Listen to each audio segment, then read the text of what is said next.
कानपुर से सनसनीखेज मामला सामने आया है। यहाँ शादी के सिर्फ 3 दिन बाद ही नई नवेली दुल्हन ने ऐसा खौफनाक खेल खेला कि दूल्हा और उसका परिवार दहशत में आ गया। दुल्हन ने पहले पति को नशीला दूध पिलाकर बेहोश किया और फिर उसके प्राइवेट पार्ट पर हमला कर दिया। यही नहीं, घर में रखे लाखों के जेवर और नकदी लेकर फरार हो गई। अब पुलिस इस लुटेरी दुल्हन गैंग की तलाश में जुट गई है। कानपुर के बिल्हौर इलाके में 27 अगस्त को धूमधाम से हुई थी रमन गुप्ता की शादी। परिवार ने बेटी की शादी कराने के लिए बिचौलियों को दिए थे पूरे 1,10,000 रुपए। दुल्हन बनी आजमगढ़ की सोनल, लेकिन शादी के महज 72 घंटे बाद ही उजागर हो गया असली चेहरा। 30 अगस्त की रात दुल्हन ने पति को पिलाया नशीला दूध और जैसे ही दूल्हा बेसुध हुआ उस पर किया बेरहम वार। प्राइवेट पार्ट पर हमला कर उसे लहूलुहान छोड़ दिया। यही नहीं, कमरे से उठाए लाखों के जेवर, नकदी और फरार हो गई दुल्हन। अगली सुबह जब परिजनों ने देखा तो दूल्हा बेहोश था और दुल्हन लापता। गंभीर हालत में रमन को भर्ती कराया गया। होश आने पर उसने बताया अपना दर्दनाक खौफनाक वारदात को। परिवार ने शादी कराने वाले बिचौलिया और फरार दुल्हन के खिलाफ दर्ज कराई शिकायत। अब पुलिस के सामने बड़ी चुनौती है, आखिर कौन है ये लुटेरी दुल्हन गैंग और कब तक मासूम परिवार इसी ठगी का शिकार बनते रहेंगे। हाँ भैया, सुरेश गुप्ता नाम है। बहू चली गई 4 दिन बाद जी जी, घटना क्या था?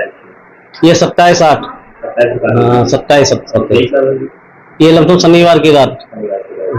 जानकारी आपको हमको सवेरे जो है जानकारी हुई जब आँख खुली हमारी, रात में कोई जानकारी। उन्होंने कुछ ऐसा कुछ नशीली जो है दवा फैला दी थी अंदर, तो लोग बेहोश सो रहे थे।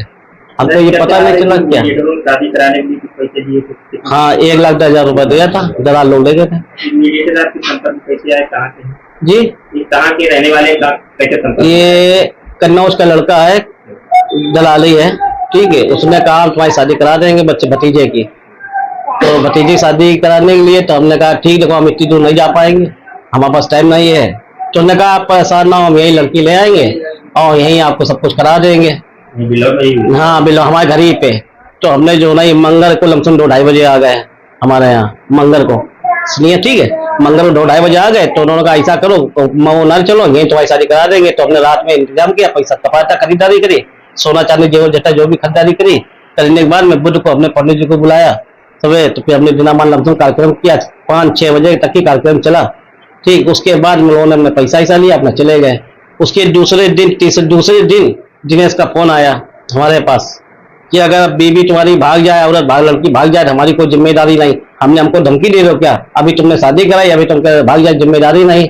तो हमने ऐसा कहा है, हमने धमकी अब किसी और को देना जा करके, ठीक है। तो उसने ये भी कहा था हमसे।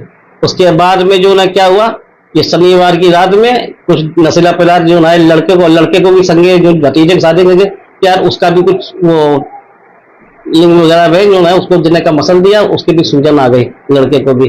और नशीला पदार्थ दवा हुआ सब खाने में, नींद की गोलियां मिला। क्या क्या दे रही है? लमसम सब कुल मिला के अगर देखा जाए तो 3.5-4 लाख रुपए के आसपास है। तो 1 लाख नगद है, 1 लाख नगद है। और जो है 1 लाख जो है ये दलाली गई है, 1,10,000 रुपया, 1 लाख कैसे उठा लेगी, 2 लाख हो गए। और लमसम 5 लाख के लमसम मेरे पैर है, बाकी 3 लाख रुपए वो जितना होगा कपड़ा लगता सब मिला के। 2 दिन होगा, अभी तक कुछ पता चला नहीं, अभी कोई जानकारी नहीं हुई है।